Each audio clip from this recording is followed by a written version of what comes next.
Hello from the Valley of the Sun. Hi, everybody. Jeff Hem here with you in Mesa, Arizona at Hohokam Park, spring training home of the Oakland A's, parent club for your Nashville Sounds.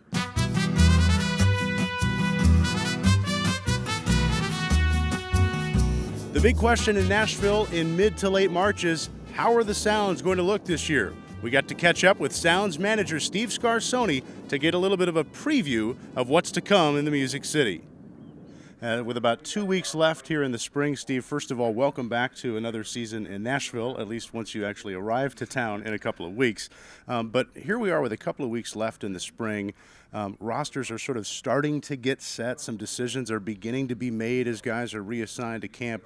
But before we get into specifics on that, just kind of your overall thoughts of what you've seen in the spring. There's sort of a new wave of prospects coming, so it's been a fairly exciting spring so far, I would have to think.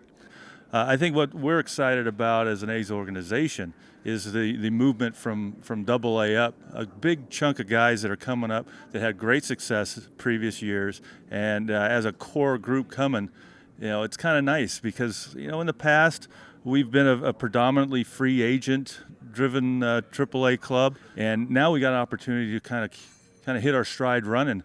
And I think that's the biggest excitement that I'm seeing this year compared to past. And it seems like it's not just the quality of some of the prospects, but the quantity. You've seen some prospects over the years, but seems to be a sort of an extra few that's in the group. There's a wave coming. Without a doubt. I mean, it's a solid group. Usually you think about 2 or 3 your top prospects making that transition, seeing how they can handle the next level, and then see where they kind of fit in possibly in the future of the Oakland A's.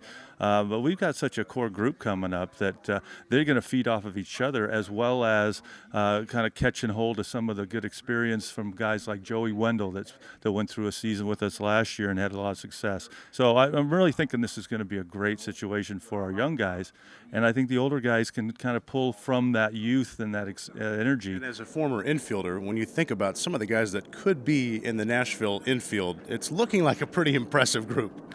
It really is. It's a great combination of defensive and offensive abilities.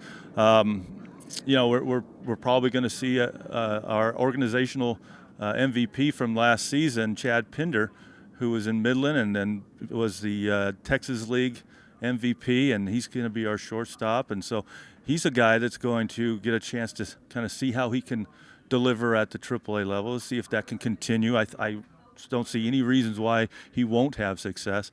But playing in the middle there next to Joey Wendell, which we know is a hustler, is a gamer, and the combination there, the energy there, the attention to detail, that's really going to drive the center of that infield, and I think the rest of the guys will feed off of that. And then on the corners, it would seem like, at least at this point, you're looking at maybe a Matt Olson, Rangel Ravello, Max Muncy, so there's a little bit of pop on the corners too. We do. We've got some power. In that ballpark in Nashville, the ball doesn't carry so much. So we've got to kind of keep that in mind as we're going in with kind of a power-laden group. We still got to keep them focused on doing the right things offensively to score runs and to win ball games. And that, in turn, will help them in the future as they move up to Oakland. Looking forward to a great year. We'll see you in Nashville in about 2.5 weeks. Before you know it, we're looking forward to it. We really are. That Sounds manager Steve Scarsone. This is Jeff Hem here in Mesa, Arizona. We'll have more Cactus League coverage to come.